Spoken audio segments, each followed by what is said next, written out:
Did you know the real reason why the man god told Rudeus to rely on Rudeus and help him? It wasn't out of kindness. It was pure self-preservation. The man god knew Rudeus possessed an abnormal fate, one powerful enough to bend the very laws of existence. So he used that to his advantage. By guiding Rudeus to trust and support Rudeus, the man god ensured that Rudeus would eventually leave the demon continent. Why? Because if Rudeus stayed, he would later meet a certain adventurer girl, marry her, and have a daughter. But that daughter, she grows up to become a key ally of Orsted, someone critical in defeating Laplace, and ultimately taking down the man god himself. In other words, the man god manipulated Rudeus not to help a friend, but to rewrite fate itself. By getting Rudeus off the continent early, he hoped the supered warrior would either die from a plague while searching for his people, or at least never remarry and father that girl. This was a desperate attempt to erase a future that could lead to the man god's own downfall. Did you know the real reason the man god told Rudeus to help Kishirika Kishirisu? It wasn't out of kindness. It was pure self-preservation. The man god knew Rudeus possessed an abnormal fate, one powerful enough to bend the very laws of existence. So he used that to his advantage.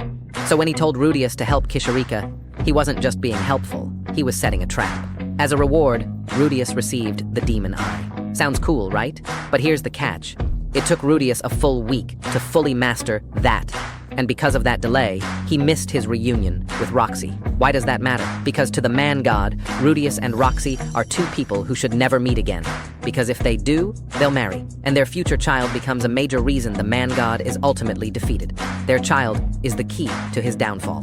So what does the man god do?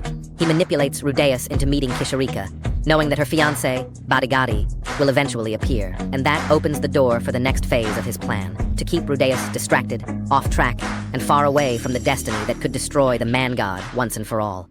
Did you know the real reason the man god advised Rudeus to go to the Sharon kingdom? Spoiler, it wasn't to rescue Lilia and Aisha. That was just bait. The real target was Pax. Yeah, that annoying little tyrant. It wasn't out of kindness. It was pure self-preservation. The man god knew Rudeus possessed an abnormal fate, one powerful enough to bend the very laws of existence. So he used that to his advantage. Why Pax, though? Because if left alone, Pax would eventually become king. And shockingly, he'd go on to turn Sharon into a republic. Under Pax's rule, Sharon would rise to become the third strongest nation in the world.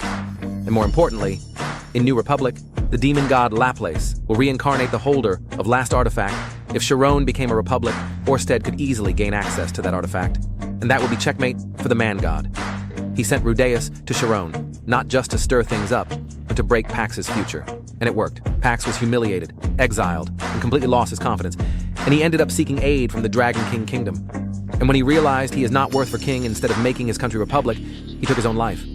Ever wonder why the man god warned Rudeus not to go to the Begarit continent? Well, it's not just strategy, it's jealousy. The man god is a lonely, bitter existence, and seeing a happy couple like Rudeus and Roxy, that's a no-go for him. Okay, jokes aside, his real goal was to prevent their reunion. Why? Because their future child becomes a major threat to him. That child, along with a few others, plays a key role in the downfall of the man god. So, to stop that future from ever happening, he tries to keep Rudeus and Roxy apart, even going as far as to try and eliminate one of them. And here's the twist. Rudeus possesses an abnormally strong fate, so strong it can bend the very laws of existence. That makes him both a perfect pawn and a dangerous wild card in the man god's plan.